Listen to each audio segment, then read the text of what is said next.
Chapter 34. The sun was almost directly overhead.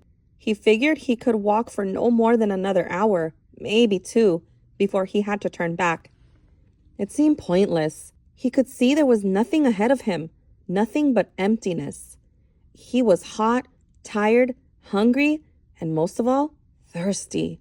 Maybe he should just turn around now. Maybe he'd already gone halfway and didn't know it.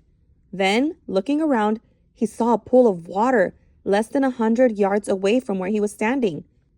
He closed his eyes and opened them to make sure he wasn't imagining it. The pool was still there. He hurried toward it. The pool hurried away from him, moving as he moved, stopping when he stopped. There wasn't any water. It was a mirage caused by the shimmering waves of heat rising off the dry ground. He kept walking. He still carried the empty sack of sunflower seeds. He didn't know if he might find something to put in it. After a while, he thought he could make out the shape of the mountains through the haze. At first, he wasn't sure if this was another kind of mirage, but the farther he walked, the clearer they came into view. Almost straight ahead of him, he could see what looked like a fist with its thumb sticking up. He didn't know how far away it was. 5 miles? 50 miles? One thing was certain, it was more than halfway. He kept walking toward it, although he didn't know why. He knew he'd have to turn around before he got there. But every time he looked at it, it seemed to encourage him, giving him the thumbs up sign. As he continued walking, he became aware of a large object on the lake. He couldn't tell what it was, or even if it was natural or man-made. It looked a little like a fallen tree, although it didn't seem likely that a tree would grow here. More likely, it was a ridge of dirt or rocks. The object, whatever it was not on the way to Big Thumb, but off to the right. He tried to decide whether to go to it or continue toward Big Thumb, or maybe just turn around. There was no point in heading toward Big Thumb, he decided. He would never make it. For all he knew, it was like chasing the moon. But he could make it to the mysterious object. He changed directions. He doubted it was anything, but the fact that there was something in the middle of all this nothing made it hard for him to pass up. He decided to make the object his halfway point, and he hoped he hadn't already gone too far. He laughed to himself when he saw what it was. It was a boat, or part of a boat anyway. It struck him as funny to see a boat in the middle of this dry and barren wasteland, but after all, he realized this was once a lake. The boat lay upside down, half buried in the dirt. Someone may have drowned here, he thought grimly, at the same spot where he could very well die of thirst. The name of the boat had been painted on the back. The upside-down red letters were peeled and faded, but Stanley could still read the name, Mary Lou. On one side of the boat, there was a pile of dirt and then a tunnel leading down below the boat. The tunnel looked big enough for a good-sized animal to crawl through. He heard a noise. Something stirred under the boat. It was coming out. "Hey!" Stanley shouted, hoping to scare it back inside. His mouth was very dry, and it was hard to shout very loudly. "Hey," the thing answered weakly. Then a dark hand and an orange sleeve reached up out of the tunnel. Chapter 35. Zero's face looked like a jack-o'-lantern that had been left out too many days past Halloween, half rotten, with sunken eyes and a drooping smile. "Is that water?" he asked. His voice was weak and raspy. His lips were so pale they were almost white, and his tongue seemed to flop around uselessly in his mouth as he spoke, as if it kept getting in the way. "It's empty," said Stanley. He stared at Zero, not quite believing that he was real. "I tried to bring you the whole water truck, but..." He smiled sheepishly. "I drove it into a hole. I can't believe you're..." "Me neither," said Zero. "Come on, we gotta get back to camp." Zero shook his head. "I'm not going back." "We have to. We both have to." "You want some sploosh?" Zero asked. "What?" Zero shaded his eyes with his forearm. "It's cooler under the boat," he said. Stanley watched Zero crawl back through his hole. It was a miracle he was still alive, but Stanley knew he would have to get him back to camp soon, even if he had to carry him. He crawled after him, and was just able to squeeze his body through the hole. He never would have fit when he first came to Camp Green Lake. He'd lost a lot of weight. As he pulled himself through, his leg struck something sharp and hard. It was a shovel. For a second, Stanley wondered how it got there, but then remembered that Zero had taken it with him after striking Mr. Pendanski. It was cooler under the boat, which was half buried in the dirt. There were enough cracks and holes in the bottom of the boat, now the roof, to provide light and ventilation. He could see empty jars scattered about. Zero held a jar in his hand and grunted as he tried to unscrew the lid. "What is it?" "Sploosh." His voice was strained as he worked on the jar. "That's what I call it. They were buried under the boat." He still couldn't get the lid off. "I found 16 jars. Here, hand me the shovel." Stanley didn't have a lot of room to move. He reached behind him, grabbed the wooden end of the shovel, and held it out to Zero, blade first. "Sometimes you have to," Zero said. Then he hit the jar against the blade of the shovel, breaking the top of the jar to clean it off. He quickly brought the jar to his mouth and licked the sploosh off the jagged edges before it spilled. "Careful," Stanley warned. Zero picked up the cracked lid and licked the sploosh off that as well. Then he handed the broken jar to Stanley. "Drink some." Stanley held it in his hand and stared at it a moment. He was afraid of the broken glass. He was also afraid of the sploosh. It looked like mud. Whatever it was, he realized, it must have been in the boat when the boat sank. That meant it was probably over 100 years ago. Who knew what kind of bacteria might be living in it? "It's good," Zero said, encouraging him. He wondered if Zero had heard of bacteria. He raised the jar to his mouth and carefully took a sip. It was a warm, bubbly, mushy nectar, sweet and tangy. It felt like heaven as it flowed over his dry mouth and down his parched throat. He thought it might have been some kind of fruit at some time, perhaps peaches. Zero smiled at him. "I told you it was good." Stanley didn't want to drink too much, but it was too good to resist. They passed the jar back and forth until it was empty. "How many are left?" he asked. "None," said Zero. Stanley's mouth dropped. "Now I have to take you back," he said. "I'm not digging any more holes," said Zero. "They won't make you dig," Stanley promised. "They'll probably send you to the hospital, like Barfbag." "Barfbag stepped on a rattlesnake," said Zero. Stanley remembered how he'd almost done the same. I guess he didn't hear the rattle. "He did it on purpose," said Zero. "You think?" "He took off his shoe and sock first." Stanley shivered as he tried to imagine it. "What's Mar-ya-la-o?" asked Zero. "What?" Zero concentrated hard. "Mar-ya-la-o." "I have no idea." "I'll show you," said Zero. He crawled back out from under the boat. Stanley followed. Back outside, he had to shield his eyes from the brightness. Zero walked around the back of the boat and pointed to the upside-down letters. "Mar-ya-la-o." Stanley smiled. "Mary Lou. It's the name of the boat." "Mary Lou," Zero repeated, studying the letters. "I thought the Y made the Y sound." "It does," said Stanley, "but not when it's at the end of the word. Sometimes Y is a vowel and sometimes it's a consonant." Zero suddenly groaned. He grabbed his stomach and bent over. "Are you all right?" Zero dropped to the ground. He lay on his side with his knees pulled up to his chest. He continued to groan. Stanley watched helplessly. He wondered if it was the sploosh. He looked back toward Camp Green Lake. At least he thought it was the direction of Camp Green Lake. He wasn't entirely sure. Zero stopped moaning and his body slowly unbent. "I'm taking you back," said Stanley.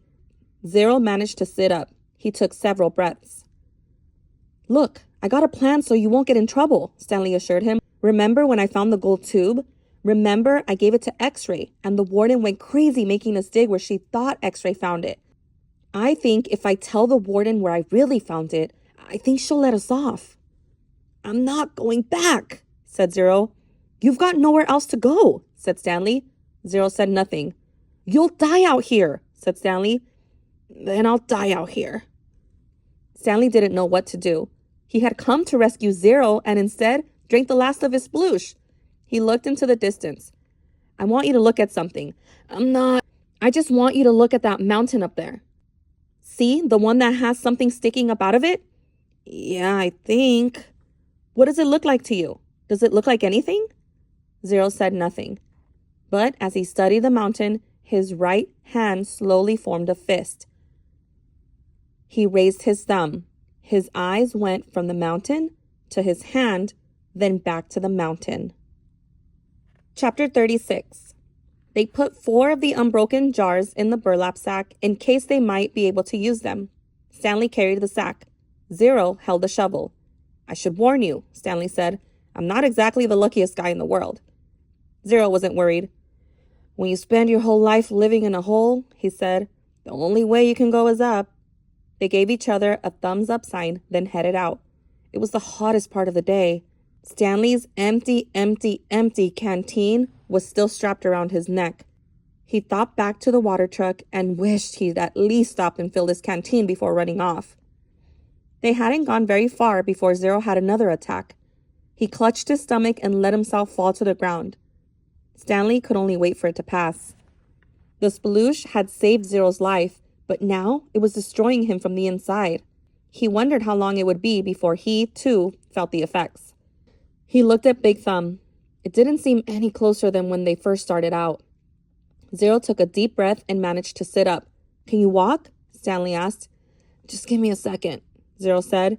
He took another breath, then, using the shovel, pulled himself back to his feet.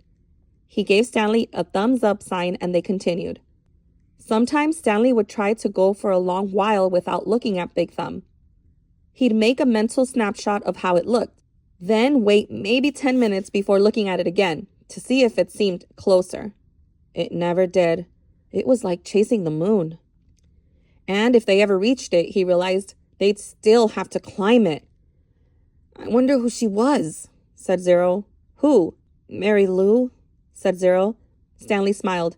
I guess she was once a real person on a real lake. It's hard to imagine.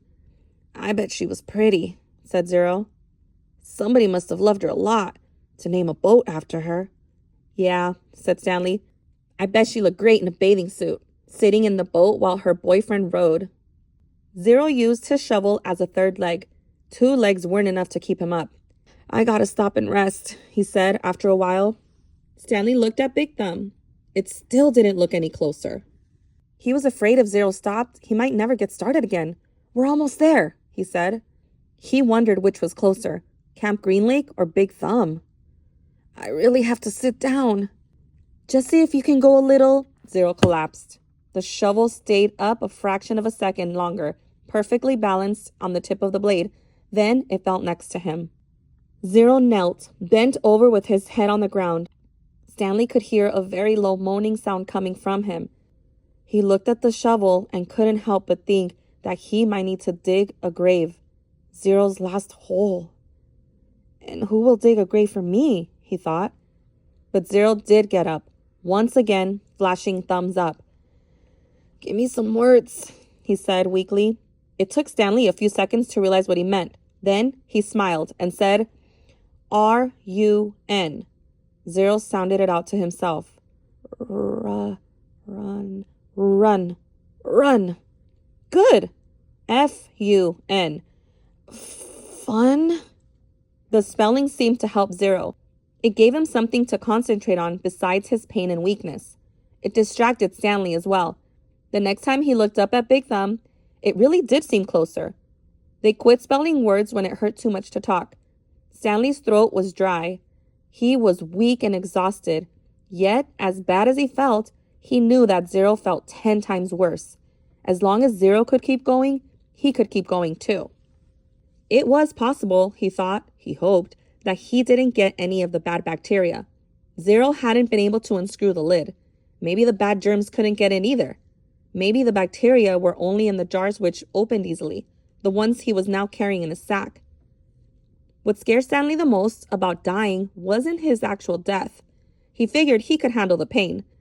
It wouldn't be much worse than what he felt now. In fact, maybe at the moment of his death, he would be too weak to feel pain. Death would be a relief. What worried him the most was the thought of his parents not knowing what happened to him. not knowing whether he was dead or alive. He hated to imagine what it would be like for his mother and father, day after day, month after month, not knowing, living on false hope. For him, at least, it would be over. For his parents, the pain would never end. He wondered if the warden would send out a search party to look for him. It didn't seem likely. She didn't send anyone to look for Zero. But no one cared about Zero. They simply destroyed his files. But Stanley had a family.